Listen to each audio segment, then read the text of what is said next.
Ya, selamat sore semuanya, Bapak, Ibu, serta rekan-rekan semuanya. Selamat datang di acara webinar ya, di Trimegah Sekuritas berkolaborasi dengan Shalendra Capital. Dan perkenalkan Bapak, Ibu, serta rekan-rekan semuanya, nama saya adalah Jordanata Citra Harja, atau biasanya akrab disebut dengan Jordan. Dan tentunya, kembali saya ingin menyapa Bapak, Ibu semuanya. Halo, apa kabar semuanya? Semoga dalam kondisi yang sehat walafiat ya. Tentunya kita lihat ya, di tengah kondisi market yang bergejolak ini, dan juga akhir-akhir ini cuaca kondisi nggak menentu ya, tentunya jangan sampai menyulitkan semangat kita untuk terus berinvestasi. Tentunya di sini saya juga nggak sendiri, karena saya ditemani oleh ada Bapak Doni Primandana, atau biasa yang akrabnya disebut dengan Mas Doni ya. Nah, Mas Doni ini merupakan fund manager dari Shalendra Capital. Selamat datang, Mas Doni. Halo, Mas Doni. Apa kabar? Terima kasih. Ya, baik. Terima kasih. Oke, luar biasa ya kabarnya, Mas Doni ya. Oke, baik, Bapak, Ibu, serta hadirin semuanya. Sebelum kita akan masuk ke acara, ada beberapa ground rules yang akan saya sampaikan terlebih dahulu.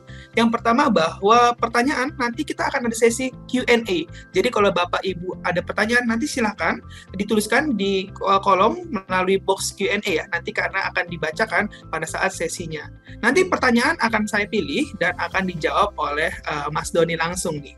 Seperti itu. Dan untuk kemudian ini ada berita atau informasi ya yang sangat luar biasa, yaitu ada Market Talk. Jadi bagi rekan-rekan yang belum memfollow Instagram atau media sosial dari Trimegah Sekuritas, boleh banget ya di-follow, yaitu di @trimegahsekuritas. Karena apa? Karena setiap hari Senin sampai hari Kamis itu pukul 8 malam akan ada market update. Nah, market update ini bahas apa aja sih? Kita akan membahas tentang informasi terhangat seputar dunia capital market ya, seperti itu.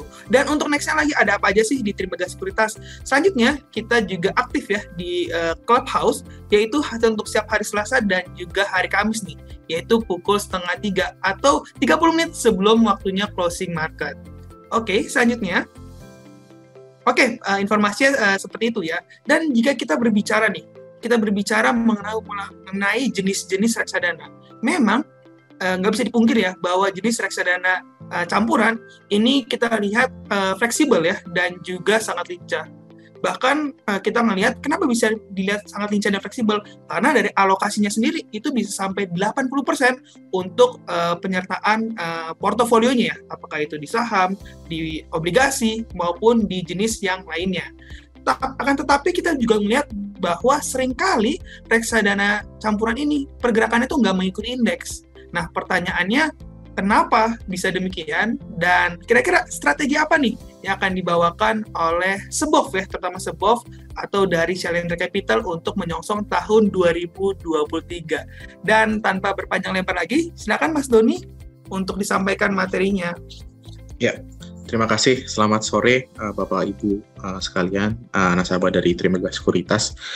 Saya izin untuk sharing sedikit market update, dan kemudian kita akan coba bahas ya seperti apa itu produk SBOF yang saya manage kebetulan di Shalendra Capital sebagai fund manager, dan kemudian kita akan coba bahas outlook ke depannya seperti apa ya. Saya coba izin share screen terlebih dahulu ya, Mas Jordan ya. Nah, sudah kelihatan ya layar saya ya? Oke. Saya coba ke bagian makro update terlebih dahulu ya. Jadi saya akan coba bahas sedikit seperti apa sih perkembangan market kita dari sisi global maupun secara domestik ya in the last 1 year, dan seperti apa perkembangan ke depannya.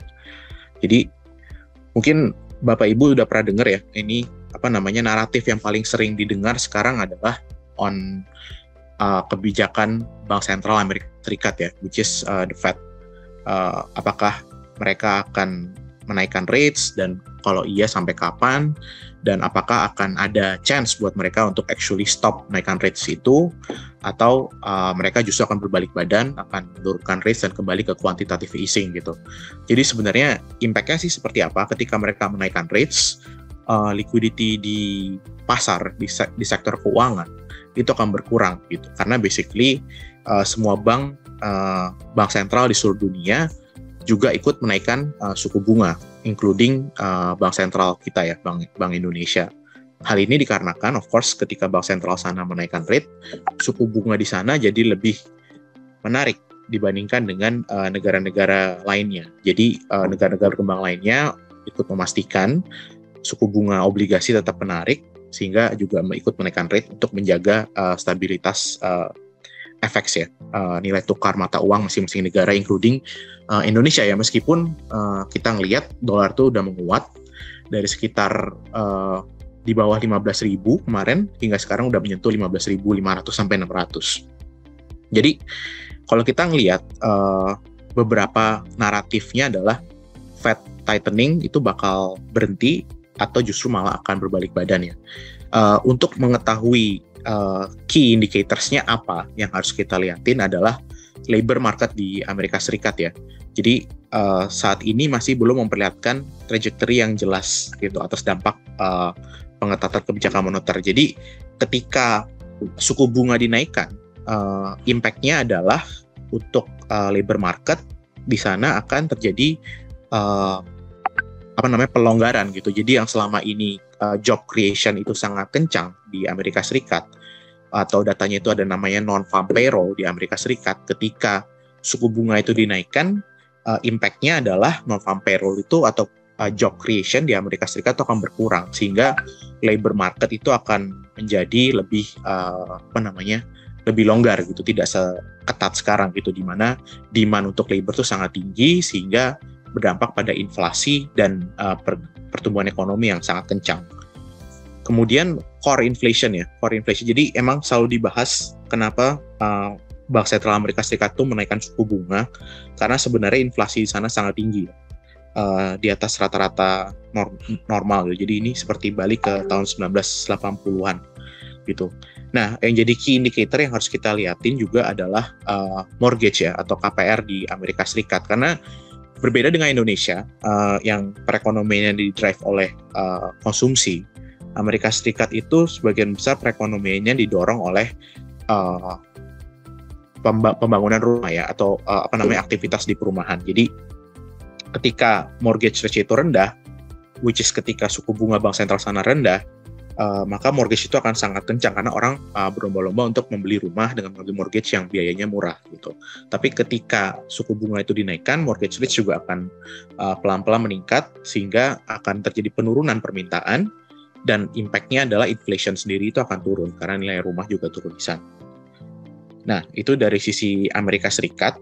Tapi kalau kita coba ngelihat ke dalam negeri ya, sebenarnya yang jadi penting adalah bagi bank sentral kita adalah nilai tukar mata uang rupiah kita.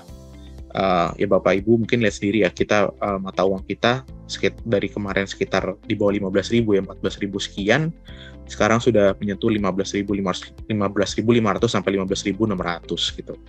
Sebenarnya apa sih penyebabnya? Itu kalau kita tahu, kita kan ekspor batu bara sebenarnya gitu maksudnya. Jadi harusnya negara kita sangat diuntungkan dong, tapi kenapa IDR itu justru malah melemah gitu. Nah, impact-nya itu memang ada dari batu bara. Jadi kita mau memiliki trade surplus yang tinggi dan current account surplus yang bagus juga. Namun ada juga impact dari lower FX reserve ya. Jadi despite kita membukukan trade surplus dan current account surplus, FX reverse kita tuh turun.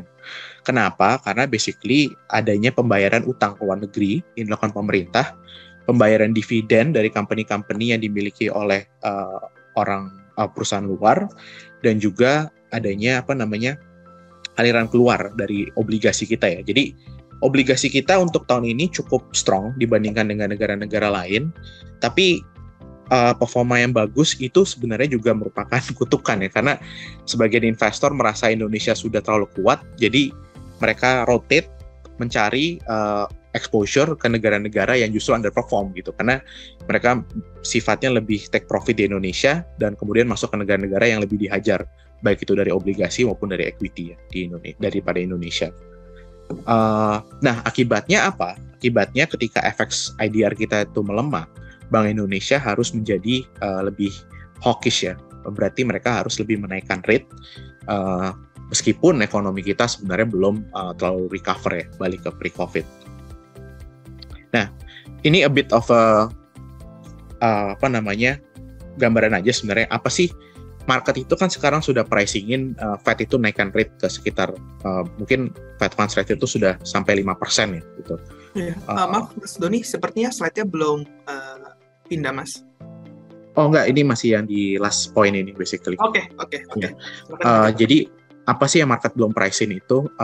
Basically adanya possibility of credit crunch. Mungkin kalau Bapak Ibu pernah baca kemarin sempat ada berita soal Credit Suisse ya, yang memiliki liquidity issue gitu. Jadi, nah itu akibatnya karena apa? Karena exposure Credit Suisse itu sendiri sebenarnya ada di Eropa ya, yang sebagian besar terkena dampak dari perang dengan Ukraine melalui energi krisis. Jadi mereka harus beli gas dari luar Eropa, harus beli batu bara dari luar Eropa, which is biaya hidup di sana sangat tinggi. Jadi di sana ada semacam kenaikan NPL atau aset credit crunch di Eropa ketika Credit Suisse itu mengalami liquidity issue ya. Tapi fortunately enough Credit Suisse mencoba untuk melakukan raise funding ya, dibantu dengan major shareholders mereka sehingga tidak ada masalah itu. Namun ini satu hal yang perlu diperhitungkan gitu, apabila sampai terjadi credit crunch, nah itu mungkin market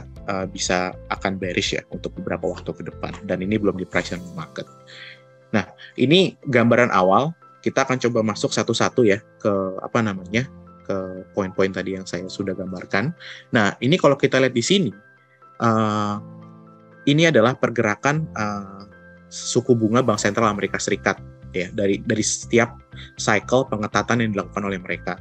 Kalau kita ngelihat tahun 2022 ini tergolongnya yang garis coklat ini terbilang cukup cepat ya, atau paling cepat bahkan dibandingkan dengan cycle-cycle sebelumnya gitu. Jadi kenapa kita ngelihat market itu sangat volatile lately, kenapa kita melihat adanya penurunan yang sangat dalam di indeks teknologi ya di semua negara, di Amerika Serikat, di Indonesia juga, hal ini ya yang menyebabkan, karena kita belum pernah melihat kecepatan pengetatan suku bunga itu secepat ini sebelumnya gitu. Jadi market yang tadinya sangat bullish gitu, jadi semua masuk ke saham-saham teknologi yang growth stock gitu, yang basically profitnya masih jangka waktu yang sangat panjang, tiba-tiba dihadapi dengan pengetatan seperti ini, sehingga terjadi volatilitas yang sangat hebat ya. Jadi kalau kita lihat beberapa saham teknologi di Amerika Serikat ya maupun di Indonesia itu sebenarnya secara year to date sudah turun hingga 60-70% gitu. Jadi sangat dalam dan sangat volatile, terutama lately juga. Nah selain itu juga impact-nya itu juga ada terasa ke sektor komoditas sebenarnya. Jadi ketika Fed Fund Rate dinaikkan sangat cepat, harusnya tuh komoditi itu menurun ya, karena again impact-nya adalah slowing down of economy dan demand untuk komoditas itu menurun. Namun kita masih di blast, batu bara kita masih cukup tinggi nilainya, itu karena basically ada supply problem dari perang dari Ukraine itu sendiri. Ya, mungkin ini kemudian kita ke slide berikutnya. Nah, ini juga menjadi alasan ya sebenarnya kenapa marketnya itu sangat volatile ya, baik di global maupun di dalam negeri. Karena sampai 2 kali itu pada bulan Juni, Agustus, dan mungkin September juga sebenarnya kemarin itu, Fed itu sudah men-surprise market gitu. Jadi kalau kita ngelihat ini adalah garis-garis ini adalah forecast jangka panjang suku bunga The Fed itu akan berada di mana gitu. Nah, pada bulan Juni, forecast-nya itu ada di sekitar level segini, di 3-3,5%. Kemudian Fed menaikkan suku bunganya lebih agresif, market pada bulan Agustus menaikkan forecast-nya ke sekitar level 3,5-4%. Namun lagi pada bulan September, Fed itu men-surprise market lagi dengan menjadi lebih agresif dan inflasi juga belum turun, sehingga market kemudian mempricing future fund rate itu suku bunga The Fed berada di sekitar level 4-4,5%. Namun mungkin ini masih agak belum update ya. Mungkin kalau kita ngelihat yang terakhir ini sudah di 5% gitu. Jadi karena bertubi-tubi surprise-nya dari Bank Sentral Amerika Serikat, itu kita ngelihat kenapa market itu sangat volatile ya, terutama di saham-saham yang sangat terpengaruh ya terhadap suku bunga Bank Sentral, itu sektor-sektor teknologi. Jadi bukan something yang kita belum pernah lihat sebelumnya, dan emang sangat berpengaruh terhadap sektor yang belum ada profit sekarang, jadi lebih sensitif terhadap suku bunga itu sendiri. Nah, ini yang tadi saya bilang, kapan sih kita tahu kalau Fed itu akan pause atau stop gitu. Nah, ini salah satu poinnya yang kita monitor adalah CPI itu sendiri ya. Jadi CPI itu sendiri sangat terpengaruh oleh harga minyak sebenarnya di sana. Harga minyaknya bukan lebih ke brand, tapi lebih ke gasoline price yang dijual di sana. Jadi kalau kita ngelihat itu selama bulan dari kuartal 2 sampai dengan kuartal 3 sudah turun cukup dalam ya. Meskipun mungkin kita ngelihat ada sedikit penguatan di harga minyak lately, tapi belum balik ke level seperti kuartal 1 maupun kuartal 2. Jadi itu menjadi salah satu harapan kenapa Fed itu sendiri bisa slowing down, karena inflasi sudah akan cooling down ya for the next few quarters. Nah, ini yang tadi poin kedua adalah on mortgage ya, karena ekonomi sana sangat terpengaruh oleh mortgage. Jadi kita ngelihat bahwa US mortgage rate itu sudah naik mengikuti pergerakan suku bunga Amerika Serikat. Jadi suku bunga yang dibayar orang untuk ambil KPR itu sudah naik. Sebagai akibatnya housing price itu sudah mulai turun ya. Ini adalah 3-month moving average dari housing price di sana. Kita sudah melihat sedikit penurunan ya. Jadi ini menjadi salah satu harapan kenapa sebenarnya inflasi itu bisa turun ya, karena housing merupakan salah satu part yang mendorong inflasi di Amerika Serikat ya. Jadi kalau kita ngelihat selama awal tahun pergerakannya cukup tinggi ya, housing itu harganya naik di sana dalam month on month ya, dari bulan ke bulan. Kemudian di bulan terakhir ini kita sudah melihat adanya penurunan ya, sekitar bulan Agustus kemarin. Kemudian ini yang poin ketiga adalah on labor tadi, on non-farm payroll. Jadi kalau saya bilang tadi, labor itu akan terus ketat di Amerika Serikat ketika job creation itu belum slowing down. Jadi kalau kita ngelihat di sini emang non-farm payroll lumayan tinggi ya dari awal tahun sampai dengan bulan Agustus kemarin. Namun di forecast seiring dengan pengetatan yang dilakukan The Fed, non-farm payroll itu sendiri akan mulai menurun on monthly basis, dan kemudian akan stabilize pada tahun depan ya, tahun 2023. Jadi kalau kita ngelihat di sini sebagai akibatnya apa ya, of course Fed akan memperhatikan ini. Ketika tightening sudah dilakukan, job creation sudah melandai ya, terutama di tahun depan, dia akan mencoba untuk memperhitungkan akan pause untuk melakukan tightening atau even pivot ya, berbalik badan untuk loosening apabila non-farm payroll ini terlalu lemah atau bisa jadi negatif gitu maksudnya. Nah, kita coba ngelihat ke market ya. Jadi apa sih yang orang-orang lakukan ketika Fed itu tightening? Jadi kalau kita ngelihat di sebelah kiri ini adalah net position dari orang-orang yang berspekulasi di USD gitu. Jadi ketika ini di level positif, maka orang-orang tendensinya itu melakukan spekulasi bullish terhadap dolar Amerika Serikat ya. Dan sesuai ekspektasi, emang ketika terjadinya tightening cycle seperti di poin sekitar sini, spekulasi terhadap US itu sifatnya bullish ya, atau positif atau long di sini. Jadi orang-orang tendensinya untuk membeli dolar ya, dibandingkan dengan ketika Fed melakukan loosening ya pada tahun-tahun sebelumnya. Kemudian, tapi kalau misalnya Fed itu tightening dan akan adanya resesi, orang tuh tendensinya akan membeli gold gitu, karena merupakan safe haven aset ya. Tapi kalau kita ngelihat di sebelah kanan ini, posisi long dari gold sendiri itu sudah sangat turun dalam ya, dibandingkan dengan pas COVID nih. Di sini kan cukup tinggi ya. Jadi gold itu harganya naik pas COVID karena orang melihatnya adanya uncertainty yang sangat hebat, sehingga orang mengalihkan asetnya semua ke gold, which is safe haven. Namun ketika sekarang gitu, orang belum memprediksi akan adanya pelemahan ekonomi atau resesi yang cukup dalam, sehingga posisi long di gold sendiri itu masih turun dari month-on-month basis ya ke bulan Agustus kemarin. Nah, itu mungkin terakhir dari sisi makro ya. Mungkin kita akan coba masuk ke equity ya, dan what's been happening so far and outlook seperti apa di pasar saham baik di global maupun di Indonesia. Nah, kita coba lihat ini per September, tapi harusnya belum terlalu jauh ya dibandingkan bulan sekarang. Kita ngelihat performance dari global pasar global ya. Kalau kita ngelihat Dow Jones di US, kemudian S&P, Nasdaq, London, kemudian ini Jerman, dan ini Prancis ya. Secara year to date mereka semua turun cukup dalam.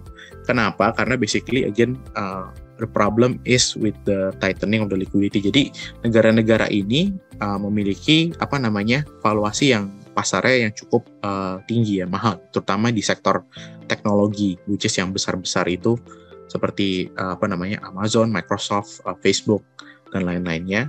Sehingga ketika terjadi tightening dan impact-nya sangat terasa di mereka ketika liquidity itu berkurang, market itu mempricing-in valuasi yang lebih rendah. Jadi kita ngelihat penurunan sangat dalam, itu paling dalam itu dirasakan oleh sektor teknologi atau indeks Nasdaq di Amerika Serikat itu sendiri. Namun demikian, ternyata kalau kita ngelihat ke negara-negara di Asia, sebenarnya performance-nya juga sangat jelek gitu. Jadi kayak kalau kita ngelihat ke Shanghai di Cina, di Shenzhen, mereka itu sendiri punya punya masalah dari sisi politik, karena basically sampai sekarang juga belum jelas ya untuk kapan mereka akan mengakhiri lockdown sehingga dapat melanjutkan perbaikan ekonomi di sana. Kemudian dengan Jepang sendiri sebenarnya ada masalah dari sisi suku bunga ya. Jadi mereka tidak mau menaikkan suku bunga sehingga yen-nya sangat terdampak, sebagai akibat indeksnya juga kena cukup dalam. Demikian juga kalau kita lihat ASEAN ya, Singapura di sini anomali dibandingkan dengan negara-negara lain. Malaysia, Thailand, Vietnam, Filipina semua memiliki return yang negatif ya, karena dampak dari pengetatan suku bunga The Fed ya. Tapi di sini kita lihat ada satu negara yang sebenarnya sangat bagus ya, di Indonesia. Kenapa? Karena basically kita blessed with commodities, baik itu dari sisi batu bara, TPO, nikel, yang semuanya itu naik ya pada tahun ini, sebagai dampak dari tegangnya geopolitikal di global ya. Jadi yang harus menjadi catatan adalah seperti yang saya bilang tadi, performance yang baik dapat menjadi blessing ketika kita mendapat ride ke atasnya, tapi juga dapat menjadi kutukan ketika jadinya orang melihat bahwa Indonesia sudah cukup performance-nya, dan it's time to rotate to other countries yang memiliki performance yang lebih jelek, seperti itu. Nah, jadi kalau kita ngelihat di sini, apa sih penyebabnya gitu? Kenapa sih negara-negara lain itu semuanya marketnya itu turun, sementara kita itu positif gitu ya. Jadi kalau kita ngelihat, ini adalah PE band. PE band itu seperti valuasi ya, jadi price to earnings. Jadi kalau kita ngelihat PE dari negara-negara seperti Eropa, kemudian Jepang, Cina, dan Brazil, itu semua mengalami penurunan ya, karena dampak dari pengetatan suku bunga itu sendiri. Nah, dari sini kita ngelihat itu bahwa market itu expect akan adanya penurunan laba perusahaan gitu ke depan. Jadi meskipun market belum memperlihatkan ini, tapi harga sahamnya di sana sudah turun, sehingga market itu memprediksi akan terjadinya perlambatan ekonomi dan diikuti dengan perlambatan pertumbuhan laba di negara-negara ini gitu. Jadi kebetulan negara-negara ini untuk pasar sahamnya sudah mengalami penurunan terlebih dahulu. Namun berbeda dengan kita valuasi kita tuh masih ada sekitar average ya, sekitar 15 kali price to earnings. Itu ditandakan karena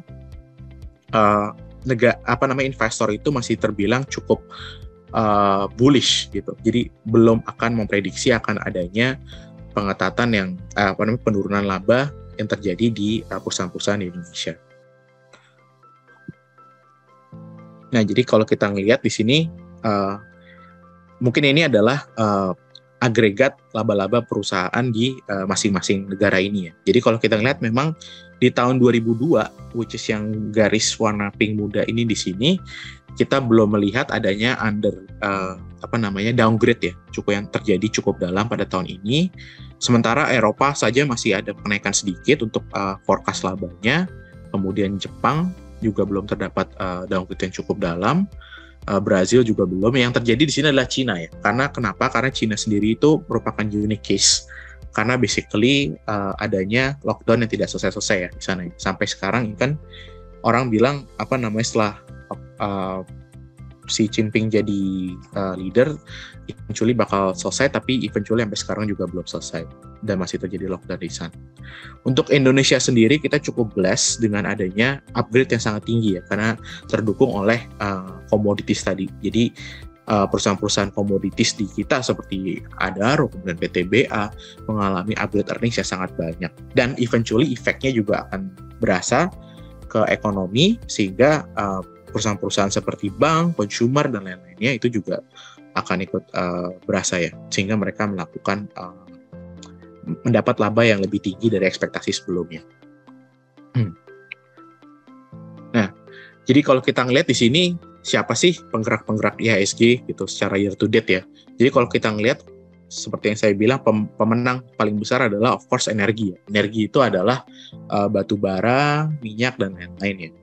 Kemudian the biggest loser adalah tech. Seperti yang saya bilang tadi, impact-nya sangat terasa ketika The Fed itu sudah menaikkan rate pada awal tahun ini. Kemudian yang paling terdampak adalah sektor tech yang memiliki cash flow yang masih terbilang akan jauh ya. Jadi ketika cash flow-nya itu akan terjadi di waktu yang akan datang dan semakin jauh, itu akan semakin sensitif terhadap suku bunga. Dengan demikian, valuasi mereka paling terdampak pada tahun ini. Oke, mungkin dari situ. Nah, penyebabnya sih apa? Kenapa sih saham kita itu, indeks pasar saham kita itu paling bagus? Jadi kalau kita ngelihat di sini secara year to date, Indonesia merupakan sedikit ya salah satu dari sedikitnya negara yang mendapatkan foreign inflow gitu. Jadi kalau kita ngelihat India, kita ngelihat Korea, kita ngelihat Filipina dan Taiwan, itu terjadi outflow yang sangat besar dalam billions of dollars ya. Sementara Indonesia sampai dengan year to date September kemarin mendapat inflow sebesar 4,8 billion US dollars, yang sebagian besar kalau kita track itu masuknya ke saham-saham large cap seperti bank, Astra, Telkom, dan lain-lainnya. Sehingga ini sangat mendrive pergerakan indeks harga saham kita ya pada tahun ini dibandingkan dengan negara-negara lainnya. Ya, basically saya cuma mau point out aja. Jadi basically kalau kita ngelihat di sini foreign investors itu masuknya kemana? Jadi kalau kita ngelihat di bulan September ini, foreign investors itu masuk banyak ke sektor financials ya. Di sini karena dia ada kenaikan sekitar 5% dibandingkan bulan sebelumnya. Bulan sebelumnya juga mereka masuk ke sektor financials. Sementara untuk investor lokal juga sama, masih masuk ke sektor financials di sini, dan mereka membuang sektor teknologi ya di sini kita lihat.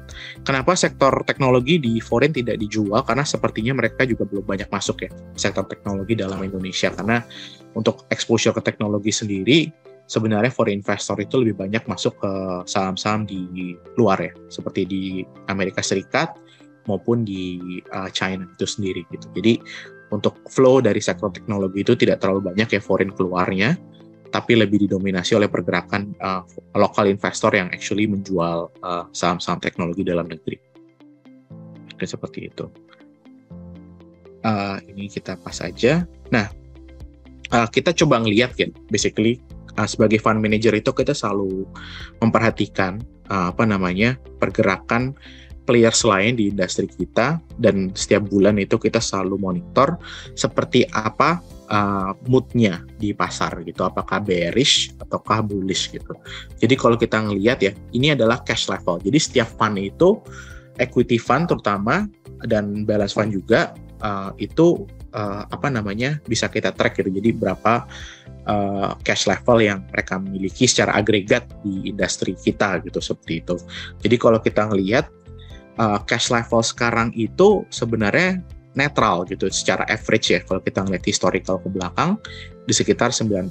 Jadi meaning fund manager itu tidak exactly bullish, tapi tidak exactly bearish juga gitu. Karena kalau kita ngelihat mungkin ketika indeks harga saham ini naik, sebagian fund manager itu melakukan take profit ya kemarin. Jadi mereka menaikkan cash level dari yang sebelumnya pada awal tahun cash level mereka itu sangat tinggi, kemudian mereka mengejar dengan sangat bullish, dan kemudian mereka take profit lagi ya lately. Jadi mereka udah menaikkan cash level. Tapi biasanya hal ini meskipun cash level mereka naik turun, tapi indeks harga sahamnya naik, ini disebabkan oleh foreign investor yang terus masuk ya secara year to date. Jadi penjualan dan pembelian yang dilakukan oleh lokal investor tidak terlalu berpengaruh terhadap IHSG gitu. Tapi dengan men-track data ini kita bisa men-track seperti apa sih mood di pasar modal kita, seperti itu. Nah, ini untuk ngomongin valuasi aja. Secara valuasi sebenarnya kita pakai yang price to earnings saja. Secara valuasi sebenarnya price to earnings-nya indeks harga saham kita itu tidak terlalu mahal gitu. Jadi kita mungkin masih ada di sekitar level average, blended average atau one standard deviation below average ya, untuk dari sisi price to earnings. Jadi emang there's a question ketika ada pertanyaan ketika indeks kita sudah rally cukup tinggi tahun ini, tapi apakah masih ada upside? Of course masih ada upside, karena ada beberapa sektor-sektor atau saham-saham yang sebenarnya itu sudah sudah terpukul cukup dalam, dan of course kapan sih mereka akan rebound gitu-gitu, dan apakah earnings-nya akan balik juga tahun depan dan lain-lain gitu. Jadi masih ada opportunities meskipun ada beberapa saham yang mungkin sudah naik cukup tinggi dan menjadi valuasinya sudah cukup demanding, seperti misalnya sektor commodities yang diprediksi mungkin akan sudah cukup topish, tapi masih ada saham-saham sektor-sektor lain yang masih ada upside. Nah, ini mungkin untuk outlook kita. Untuk valuasi untuk 2002 seperti yang saya bilang itu tidak terlalu mahal dan tidak terlalu murah ya. Jadi kita lebih netral, tapi akan menjadi penting ketika pada tahun ini indeksnya sudah rally, akan menjadi penting bagi manajer investasi untuk melakukan stock picking. Jadi ini akan saya hubungkan dengan kenapa apa yang kita lakukan di SEBOF sekarang, tapi ketika valuasi itu sudah netral, stock picking itu akan menjadi penting gitu. Kemudian dari sisi earnings growth masih positif ya, karena basically kita masih bisa deliver better earnings growth dibandingkan dengan majority of the emerging markets untuk tahun ini dan hopefully juga tahun depan. Kemudian dari sisi liquidity, ini terutama liquidity itu maksudnya in terms of government bonds gitu. Di US ketika terjadinya pengetatan, bank sentral di sana melakukan penjualan bonds ke pasar. Sebagai akibat liquidity itu sangat rendah gitu. Jadi yang tadinya bisa issue bonds untuk kebutuhan fiskal pemerintah di sana, jadi mereka tidak bisa melakukan itu gitu. Dan dibeli oleh bank sentral gitu. Jadi at this moment bank sentral itu justru jualan bonds itu di pasar, sehingga liquidity itu lumayan negatif ya. Dan impact-nya juga berasa di government bonds kita Indonesia. Ketika tahun lalu Bank Indonesia itu melakukan burden sharing dengan pemerintah, tahun ini tidak ada lagi burden sharing, tahun depan juga kebetulan tidak ada, sehingga bonds kita mengalami pelemahan ya tahun ini ya, cukup dalam ya, apalagi setelah Bank Indonesia menaikkan rate beberapa bulan terakhir. Foreign position ini dari sisi foreign flow ya, selama makro kita masih terjaga, selama structural condition kita yang didukung oleh ekspor baja itu sendiri masih terjadi bagus ya, karena account surplus kita masih oke, foreign flow itu masih akan menjadi momentum yang positif ya untuk saham kita, indeks saham kita. Dan sebagai akibatnya ketika foreign masuk ke large cap, lokal manajer investasi itu dapat melakukan rotasi ke sektor-sektor atau saham-saham yang lebih kecil, mid small cap, dengan upside yang lebih menarik bagi kita gitu. Untuk IDR outlook sendiri kita lebih bersifat netral, karena kita ngelihatnya meskipun terjadi pelemahan di IDR ya lately, Bank Indonesia akan terus menaikkan rate hingga menstabilisasi pergerakan FX kita. Ya, mungkin seperti itu. Nah, kita coba sekarang pindah ke ke pembahasan mengenai SBOF itu sendiri ya. Ini sudah terlihat ya layarnya untuk yang SBOF itu sendiri. Nah, apa sih dasarnya pembentukan SBOF itu? Nah, SBOF ini sebenarnya merupakan produk yang sudah cukup lama ya. Mungkin bisa historinya lebih dari 10 tahun, namun what happens adalah pada awal 2021 itu kita melihat beberapa hal gitu basically. Tadinya itu SBOF di-manage sebagai indexing funds, namun kita ngelihat bahwa selama 9 dari 10 tahun terakhir kinerja reksadana aktif itu sulit untuk mengalahkan tolak ukurnya JCI gitu basically. Jadi JCI itu perform sekian, equity funds yang di-manage secara aktif oleh fund manager itu susah ya untuk mengalahkan IHSG gitu. Jadi kalaupun ada yang mengalahkan IHSG tahun ini, tahun depan akan ganti lagi. Jadi impact-nya akan lumayan susah untuk investor seperti Bapak Ibu untuk memilih indeks reksadana saham mana yang actually bagus gitu. Nah, faktanya tidak ada satu kelas aset yang konsisten ya. Coba kalau kita lihat di sini, tidak ada satu kelas aset tuh yang konsisten outperform gitu basically. Jadi kadang-kadang ada obligasi korporasi, kadang-kadang ada IHSG, kadang-kadang ada obligasi pemerintah. Jadi agak susah gitu bagi investor lokal untuk menentukan reksadana mana, reksadana aset kelas apa yang itu akan perform gitu untuk tahun-tahun ke depannya. Dan ketiga, kita ngelihat gitu basically investor itu ketika memegang reksadana ingin melihat adanya positif return gitu, absolute return di investasinya setiap tahun. Nah, makanya SBOF ini didesain untuk tidak actually melihat kinerja saham, indeks harga saham gitu. Jadi kita akan lebih fokus untuk mencari absolute return dan menghasilkan return yang positif ya setiap tahun itu sendiri. Jadi strategi seperti apa? SBOF ini campuran, kita fungsi saham itu antara 10-75%, obligasi 10-75%, dan money market ya sekitar 2-75%. Obligasinya apa? Obligasinya adalah obligasi korporasi ya, yang memiliki volatilitas yang sangat rendah dibandingkan dengan obligasi pemerintah. Jadi kalau kita ngelihat, kita hanya mengincar obligasi dengan rating minimal single A, kemudian memiliki yield yang menarik ya dibandingkan dengan obligasi pemerintah maupun time deposit. Itu porsinya kita bisa atur sesuai dengan view kita ke depan, apakah akan bearish atau bullish terhadap pasar saham itu sendiri. Nah, proporsi saham di kita itu 10-75%. Bapak Ibu sendiri bisa lihat ya, ini merupakan reksadana yang sangat tinggi turnover-nya. Jadi fund fact sheet pada bulan-bulan tertentu bisa memiliki saham itu mungkin 70%, and then at other months gitu kita bisa melihat itu ketika market sedang bearish, kita bisa melihat proporsi saham itu akan lebih kecil dibandingkan itu jauh ya. Jadi proporsi money market dan obligasinya akan meningkat. Jadi karena kita melihatnya adanya absolute return, jadi that's what we do, karena kita nggak pingin ikut adanya penurunan di pasar saham untuk reksadana ini, atau apabila kita melihat adanya koreksi, kita sudah ikut dan kita melihat masih akan adanya koreksi lebih dalam, itu kita sudah take out untuk melakukan damage control terhadap return yang kita miliki.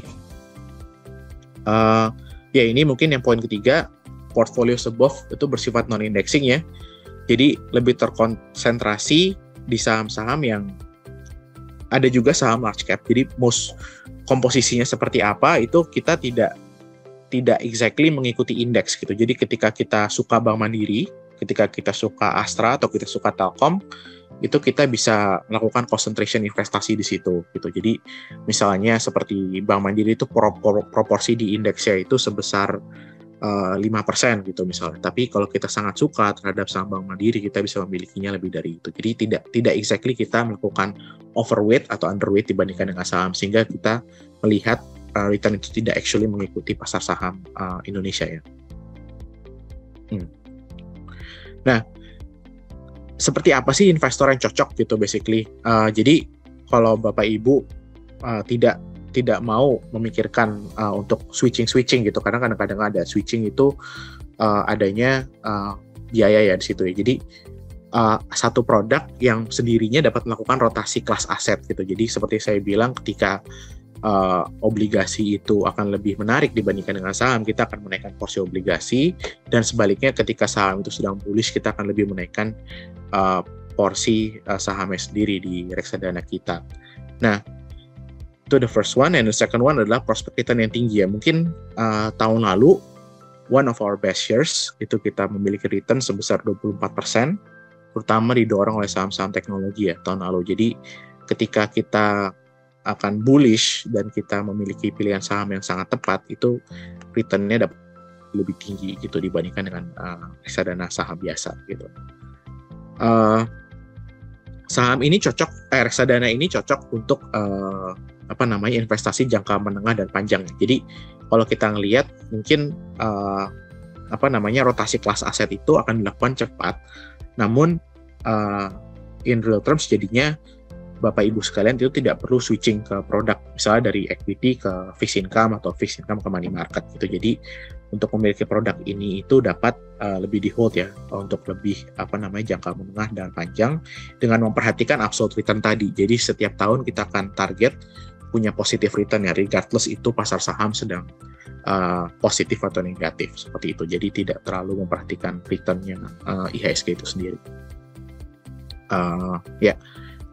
Mungkin dari saya itu aja, Mas Jordan. Apakah ada pertanyaan tambahan dulu nih untuk dari sisi produk maupun dari marketnya? Oke, baik. Thank you Mas Doni untuk dari segi dipaparkan ya, sangat baik dan juga komprehensif. Namun saya ada hal yang menarik nih, Mas Doni. Saya melihat bahwa tadi kalau dari tone-nya bahwa seperti yang kita tahu ya, misalnya The Fed masih mau naikin suku bunga. Tadi angka labor market yang ditranslate ke nilai NPF itu juga masih belum stable. Dan ada tadi indikator lainnya. Nah, pertanyaan saya kan, investor tuh jadi cenderung, bahkan fund manager pun cenderung risk off ya, atau misalnya cenderung wait and see. Nah, pertanyaannya sampai kapan nih kita harus wait and see, dan sebenarnya dampaknya apa sih Mas ke market Indo gitu? Iya. Jadi kalau kita ngelihat di sini memang tadi ada beberapa faktor yang kita perhatikan ya untuk menentukan kapan itu Fed mulai pause atau mulai pivot, balik badan ya untuk mengurangi tightening yang mereka lakukan. Itu kita melihat labor market, NFP, which is yang sekarang masih tinggi, sama tadi mortgage ya. NFP itu sendiri ya untuk labor market itu akan diprediksi untuk turun pada tahun depan ya gitu basically. Jadi kalau kita ngelihat ini, ketika labor non-farm payroll itu sudah kembali ke level segini dan sudah stabilize, maka kita expect Bank Sentral Amerika Serikat sendiri sudah mulai mempertimbangkan gitu. Kalau mereka terus menaikkan rate, ini akan menjadi negatif dan jelek bagi ekonomi itu sendiri. Mereka tidak mau mendorong ekonomi mereka sendiri ke arah resesi kan. Sebenarnya kan seperti itu gitu. Tapi itu kan yang market expect gitu. Tapi kalau misalnya mereka sampai kebablasan gitu, mereka sampai menaikkan rate-nya terlalu tinggi sehingga NFP itu jelek banget gitu, 0 gitu misalnya. Nah, itu mereka mau nggak mau harus berbalik badan gitu. Jadi harus melakukan loosening lagi gitu tahun depan. Jadi sebenarnya itu expect-nya itu kita sebenarnya tahun depan gitu Mas. Jadi mulai first half tahun depan, mungkin late first half tahun depan, itu kita ngelihatnya itu market itu sudah mulai bottom ya, terutama yang di sektor teknologinya, dan kemudian itu akan sudah terjadinya pembalikan badan ya, pause atau pembalikan badan dari sisi suku bunga di sana gitu, dan market akan mulai kembali risk on gitu, seperti itu Mas. Oke, Mas Doni, berarti tadi pertanyaan gini Mas, kalau misalnya kata tahun depan akan balik ya Mas ya, tapi sinyal utamanya apa sih Mas selain angka inflasinya sudah mulai terjaga Mas ya? Iya betul. Mungkin itu ya sih sebentar. Lebih dari sisi inflasi sih Mas. Jadi kalau kita ngelihat emang di sini inflasi itu sudah diprediksikan akan turun nih kalau kita ngelihat di yang table di sini.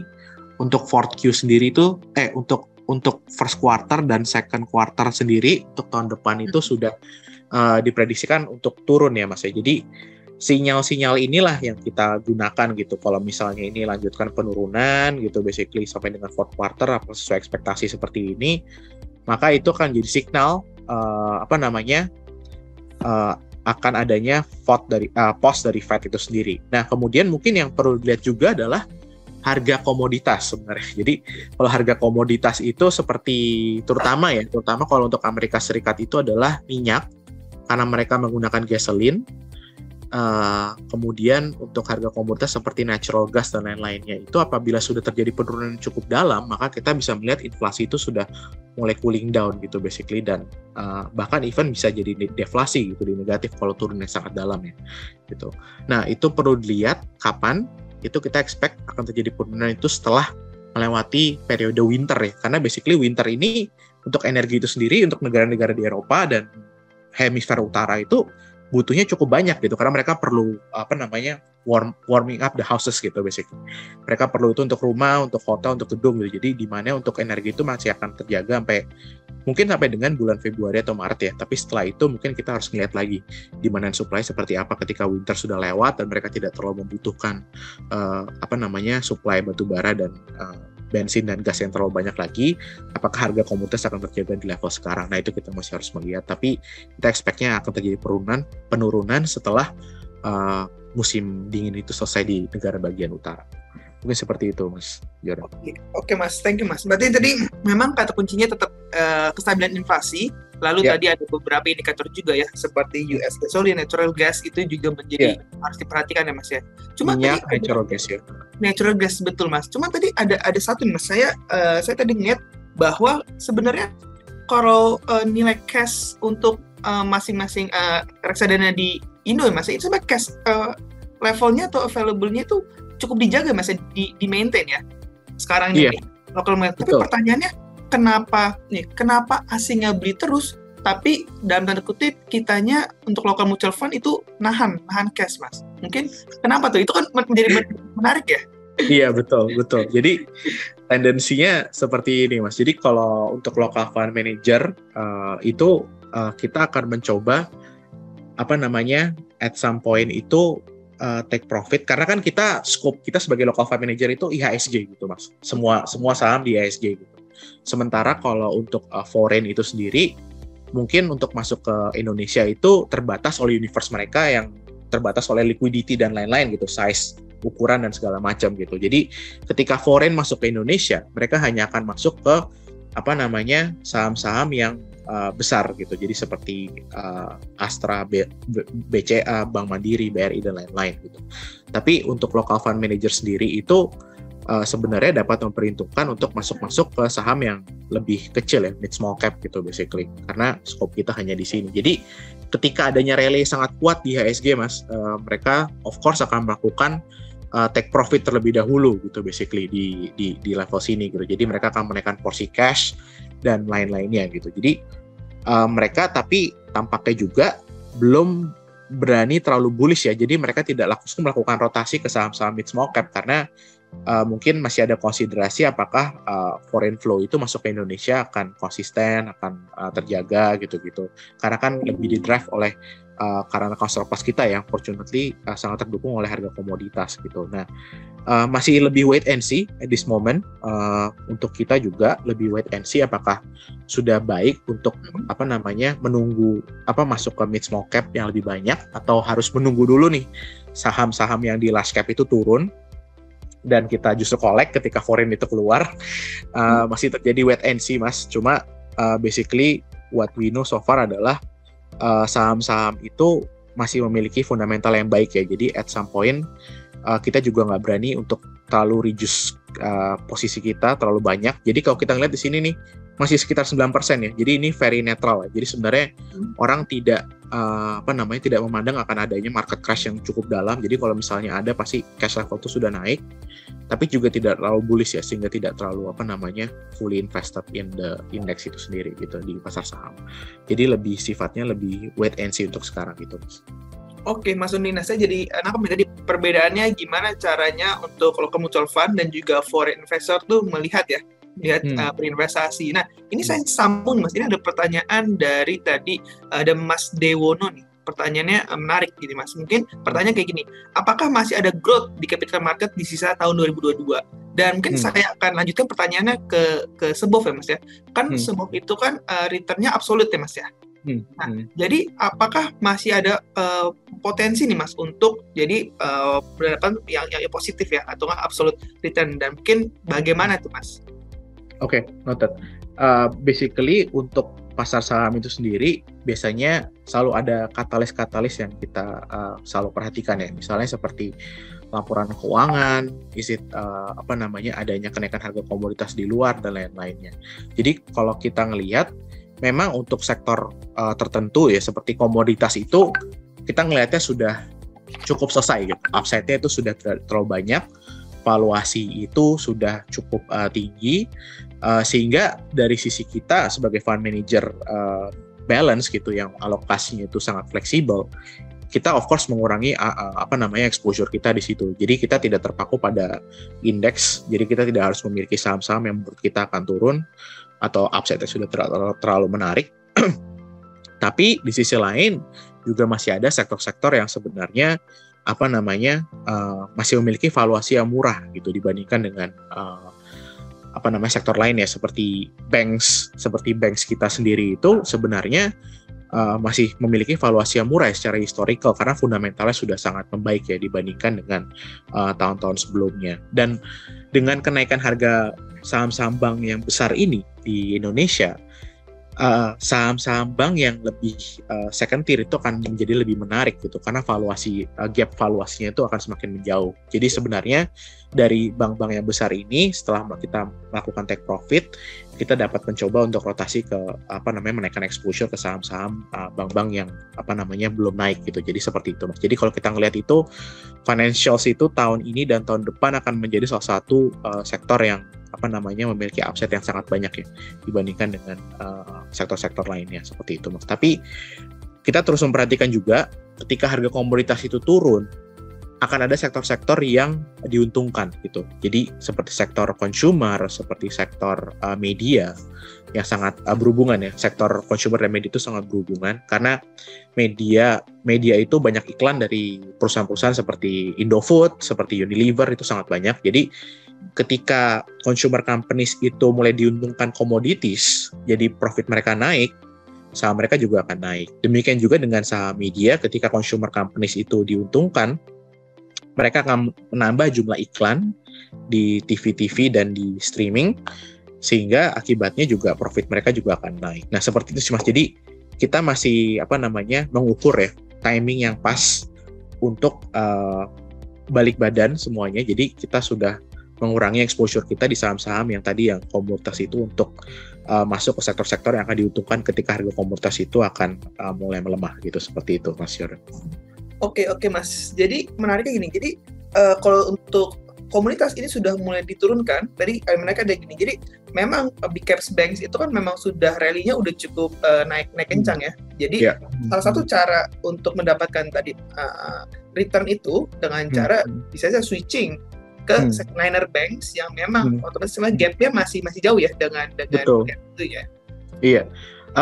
Di sini bukan second liner banks, itu bukan bank yang kecil gimana gitu Mas. Jadi ini bank yang sebenarnya besar juga, tapi performance-nya itu kalah dibandingkan dengan bank-bank besar. Yang paling perform kalau boleh saya ngomong adalah BCA dan Bank Mandiri gitu tahun ini gitu.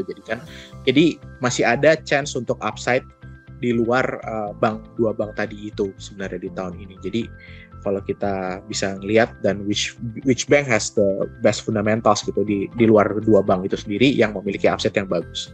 Seperti itu Mas Jordan. Oke, baik Mas. Thank you Mas Doni. Ini ada pertanyaan nih Mas untuk produk Sebov ya Mas ya. Untuk produk Sebov sendiri. Jadi produk Sebov itu kan return tahunan di 2021 itu jauh beat IHSG Mas ya, 24% gitu. IHSG 10%. Mungkin boleh diceritain Mas, kenapa bisa menang banyak, dan kalau di tahun 2022 ini agak under IHSG. Mungkin kenapa bisa menang banyak, dan di tahun 2022 itu kenapa Mas Doni? Jadi pada tahun lalu terjadi satu fenomena di market Indonesia ya, yang tadinya nggak ada. Itu adalah saham-saham teknologi ya, atau saham-saham yang mendapat exposure ke sektor teknologi itu sendiri gitu.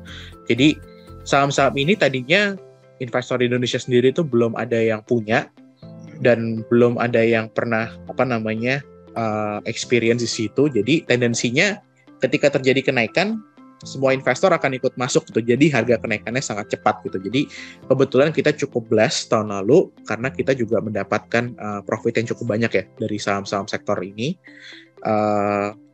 Dan performanya juga sangat jauh ya dibandingkan dengan indeks, karena memang pada tahun lalu saham-saham ini tuh secara komposisi di indeks itu masih kecil gitu. Jadi ketika saham-saham ini naik cukup tinggi, indeks itu tidak mengalami kenaikan yang cukup signifikan dibandingkan dengan kenaikan harga mereka gitu. Jadi tahun lalu kalau kita ngelihat indeks saham-saham seperti banks dan lain-lainnya itu naik juga, cuma tetap kalah ya dibandingkan dengan saham-saham teknologi itu sendiri. Jadi mereka naik tapi tidak menggerakkan indeks gitu Mas, karena komposisinya tuh masih kecil gitu pada tahun lalu gitu. Nah, sebagai akibatnya itu kita masih punya holding yang cukup banyak ya untuk saham teknologi itu sendiri sampai dengan awal tahun ini gitu basically. Nah, karena kita melihatnya adanya makro yang berubah gitu basically, terutama dari sisi dari sisi suku bunga bank sentral sana ya. Kita tuh trimming down gitu basically exposure di saham-saham ini pada awal tahun ini gitu basically. Namun demikian emang it's very hard to do timing. It's very hard to basically know when it's going to be, maksudnya akan turun gitu. Peak-nya itu di mana itu sangat susah. Jadi of course kita trimmingnya itu tidak exactly di peak gitu. Jadi ada sedikit kelemahan di situ ketika awal tahun ini NAV-nya cukup turun ya. Jadi basically that's what happened gitu basically pada awal tahun. Jadi kita berbalik badan dari saham-saham sektor teknologi itu semua. Kita cut gitu. Jadi kalau kita ngelihat mungkin saham-saham seperti Bukalapak dan lain-lain itu turunnya cukup dalam, tapi kita tidak ikut di situ gitu basically. Jadi kita sudah trim duluan ketika makro itu balik badan dan tidak convenient untuk saham-saham ini. Kita sudah melakukan balik badan di awal gitu. Jadi kita coba mengejar tahun ini caranya dengan saham-saham komoditas itu sendiri. Jadi kita bisa membalikan badan dari posisi yang cukup dalam dengan sektor komoditas. Kita juga mendapatkan profit dari situ. Dan kemudian juga beberapa bulan terakhir kita cukup banyak exposure di saham-saham financial ya. Jadi itulah, jadi ketika kita awal tahun turun cukup dalam, kemudian kita coba kejar lagi dengan sektor saham komoditas, dan kemudian juga dengan sektor financial, saham-saham financial. Namun yang perlu diperhatikan bedanya dengan tahun lalu adalah tahun lalu asal profit dari reksadana ini adalah saham-saham yang indeks yang secara komposisi indeks itu kecil gitu. Jadi kita bisa beat itu. Tapi kebalikannya tahun ini karena komposisi saham-saham yang sangat perform itu besar di indeks. Jadi indeks itu terlihat sangat outperform gitu. Jadi seperti saham-saham BCA, Bank Mandiri dan lain-lain itu sangat perform tahun ini, sehingga mereka itu menjadi pendorong indeks gitu pada tahun ini. Jadi memang kita juga mendapatkan profit dari situ, namun mungkin komposisi yang kita miliki hanya sama atau mungkin tidak sebesar yang di indeks gitu. Jadi karena kan kriteria dari fund kita sendiri itu sebenarnya tidak mau meniru indeks gitu. Jadi kita lebih mengincar absolute return. Jadi apa yang terjadi tahun ini adalah kebalikan dari tahun lalu. Jadi kita tahun lalu cukup banyak yang sangat kecil tidak indeks, tapi tahun ini kita juga profit dari yang indeks, tapi emang unfortunately mereka lah yang mendorong indeks itu, dan komposisi yang kita miliki tidak sebesar di indeks itu sendiri gitu Mas. Mungkin seperti itu Mas Yodan. Yes. Makasih, thank you Mas Doni. Berarti mungkin pertanyaannya kayak gini Mas Doni. Tadi kan sudah diceritakan ya dari story-nya dari awal pertama memilih, mungkin saat itu awal tahun masih ada overweight ya di tech, lalu berpindah ke komoditas, lalu berpindah lagi ke finance. Pernah nggak sih Mas, kan sebab ini sudah cukup lama ya Mas perjalanannya. Pernah nggak Mas misalnya saat di periode tertentu gitu ya, salah misalnya bet kan kita masukin ke salah satu sektor, ternyata nggak sesuai nih Mas. Nah pertanyaannya adalah apakah biasanya akan tetap di sektor tersebut, atau biasanya tipe sebab ini ya langsung merubah pilihan gitu Mas. Dan apakah justru mana sih Mas yang berhasil kalau di sebab sendiri? Iya. Ya, sebenarnya SBOF itu merupakan fund yang tinggi ya turnover-nya. Jadi kalau kita ngelihat akan adanya, jadi misalnya kita juga punya satu saham atau kita memiliki saham di suatu sektor gitu, tapi kita ngelihat ada semacam hambatan makro gitu. Jadi misalnya seperti dekat-dekat ini nih mau ada pengumuman The Fed naikin interest rate gitu. Nah, itu kita akan langsung menaikkan porsi cash kita gitu sebagai bentuk prudensi kita, kehati-hatian kita seperti itu Mas, untuk menjaga NAV absolute return yang positif ya. Jadi kalau untuk pemilihan sektor sendiri, of course ada kita salah gitu maksudnya, karena waktu itu juga kita sempat punya teori bahwa at some point Fed akan pivot berbalik badan, tapi ternyata belum gitu. Jadi maksudnya kita sudah mulai risk on masuk ke sektor-sektor yang akan diuntungkan ketika Fed itu untuk berbalik badan, namun ternyata Fed itu belum berbalik badan gitu. Jadi what happens adalah kita sudah memiliki sedikit exposure di situ,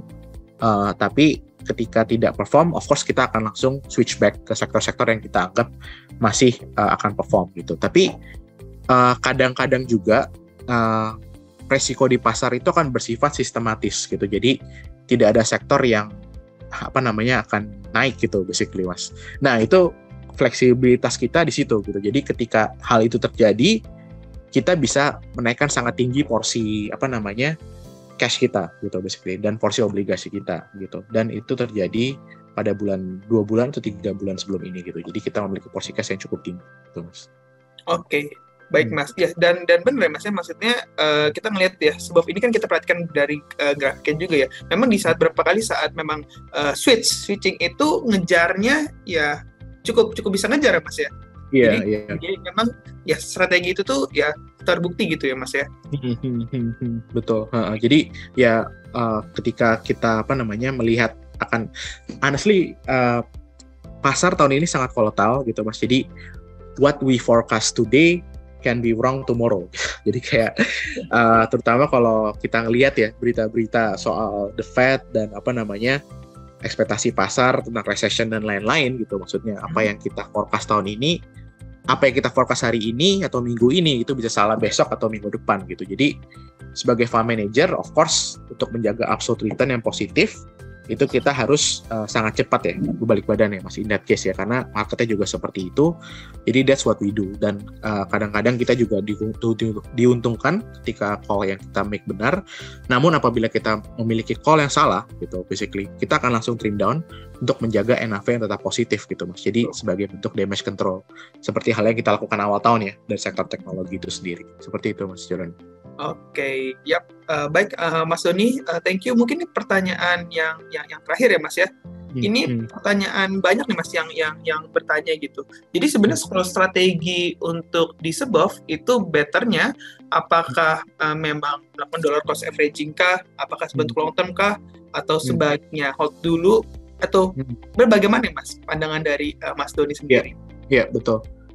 Sebenarnya ini adalah reksadana yang harusnya di hold ya, karena basically satu akan sangat susah untuk melakukan timing. Jadi kalau dari kita sendiri sebagai fund manager, sebenarnya kita yang mencoba melakukan timing gitu. Jadi karena ini biasanya itu kalau sebagai investor itu akan melakukan timing itu apakah ada saatnya untuk masuk ke equity atau masuk ke money market atau masuk ke fixed income kan seperti itu Mas.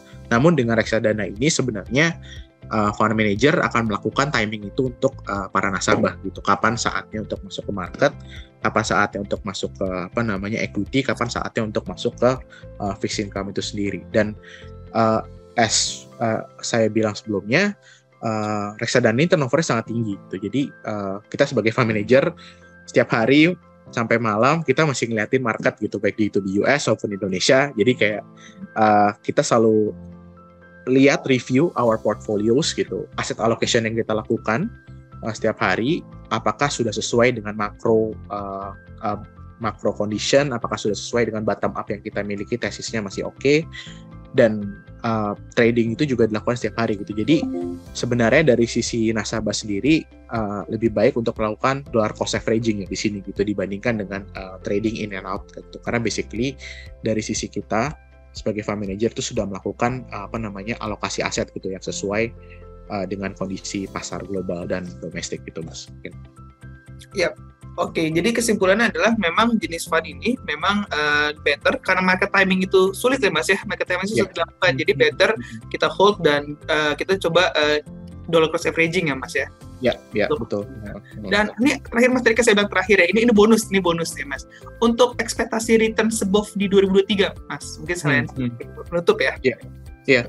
Mungkin as we said ya, kita selalu mencoba target untuk absolute return positif regardless of the market conditions gitu.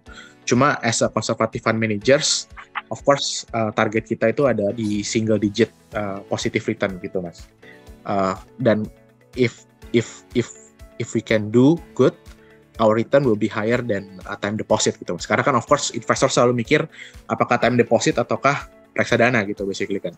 Jadi basically what we aim itu selalu target kita tuh selalu return setiap tahun itu selalu di atas time deposit itu sendiri ya. Tapi kalau misalnya we have a good year kayak tahun 2021, our return will be very high. But what we aim setiap tahun, target kita setiap tahun adalah absolute return regardless of the index itu naik positif ataupun negatif gitu Mas. Oke, baik, thank you Mas Doni atas waktunya. Tadi sudah menjawab ya rekan-rekan semua yang tadi bertanya untuk ekspektasi return dari above tahun 2023. Dan thank you Mas Doni once again untuk sharingnya, untuk view-nya, dan juga untuk segala sesuatunya ya, banyak banget tadi yang sudah didapatkan pada kesempatan hari ini. Dan selanjutnya, untuk nggak terasa ya bahwa kita saat ini sudah berada di penghujung acara, dan tentunya sebelum acara ini berakhir, mungkin Mas Doni boleh ada closing remark untuk menutup. Silakan Mas. Boleh. Ya, basically Bapak Ibu sekalian terima kasih atas kepercayaannya untuk investasi di reksadana Shalenda Balance Opportunity Fund. Kita akan selalu terus monitor karena basically seperti yang kita sudah bilang, ini adalah reksadana yang turnover tinggi dan kita melakukan aset alokasi secara aktif dan cepat gitu. Jadi di tengah market yang volatile sangat tinggi seperti sekarang, itu kita selalu menjaga agar NAV itu tidak sampai turun terlalu dalam dan negatif dalam performance secara year to date ya. Jadi itu yang akan selalu kita lakukan dan hopefully Bapak Ibu sekalian bisa terus berinvestasi dengan kita. Sekali lagi terima kasih gitu dan mohon pengertiannya. Ya, itu aja Mas Yodan. Thank you Mas Doni, dan tentunya Bapak Ibu serta yang berada di webinar pada sore hari ini. Sebelum mengakhiri, ada sedikit informasi bagi Bapak Ibu yang ingin melakukan pembukaan rekening secara online. Sekarang sudah bisa langsung ya di eform.trimegah.id. Nah, lagi nih, dia itu di eform.trimegah.id. Dan jangan lupa juga untuk Bapak dan Ibu serta rekan semua dapat mendownload aplikasi kita, yaitu ada Trima. Bisa download di Play Store maupun juga bisa di App Store. Karena di dalamnya ada konten kita menarik, yaitu ada Trima Ideas yang bisa memperkaya ide untuk investasi Bapak dan Ibu serta rekan-rekan semuanya. Dan yang terakhir, mau say thank you untuk Bapak Ibu yang sudah hadir, dan saya juga ingin mohon maaf apabila selama jalan acara ada yang kurang berkenan, dan sampai jumpa di acara Trimegah Sekuritas berikutnya. Sampai jumpa. Terima kasih semuanya.